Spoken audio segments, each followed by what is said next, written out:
12 संख्यांची सरासरी 15 आहे, मात्र त्यातील पहिल्या 2 संख्यांची सरासरी 14 आहे, तर उर्वरित 10 संख्यांची सरासरी किती?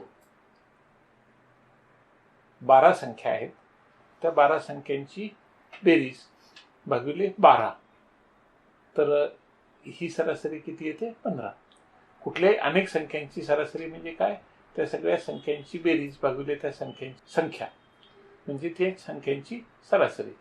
तर इथं 12 संख्यांची सरासरी आहे 15 आणि त्यातल्या 10 संख्यांची पहिल्या 2 संख्यांची सरासरी आहे 14, तर उर्वरित 10 संख्यांची सरासरी किती हे आपल्याला काढायचे. मित्रांनो, आजपासून आपण गणितातील गमती-जमती या प्रश्नामध्ये बदल करायचं ठरवलेले, की हा जो काही प्रश्नाचा व्हिडिओ आहे याच प्रश्नाच्या व्हिडिओमध्ये या प्रश्नाचं उत्तर दिलं जाईल.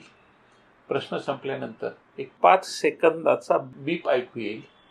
ज्या मुलांना हा प्रश्न सोडवून पाहायचा आहे त्यांनी बीप थांबवावा, म्हणजे व्हिडिओ पॉज करावा, आपलं उत्तर तपास सोडवून पाहावं आणि नंतर मग जेव्हा त्यांना उत्तर पाहायचे तेव्हा त्यांनी उर्वरित व्हिडिओ सुरू करावा आणि मग आपलं उत्तर तपासून पाहावं.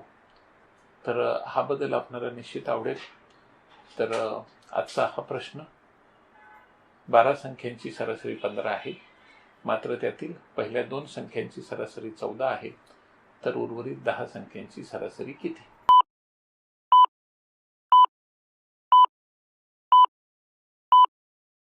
बारा संख्यांची सरासरी 15 आहे, म्हणजे 12 संख्यांची बेरीज किती झाली? 15 गुणिले 12 म्हणजे 180.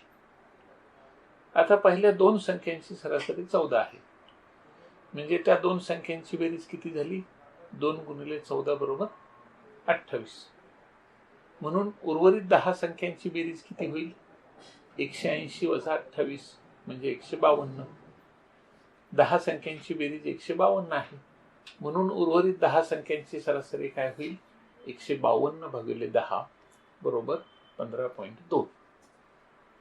म्हणजे मित्रांनो, उर्वरित 10 संख्यांची सरासरी 15.2 इतकी आहे. नमस्कार.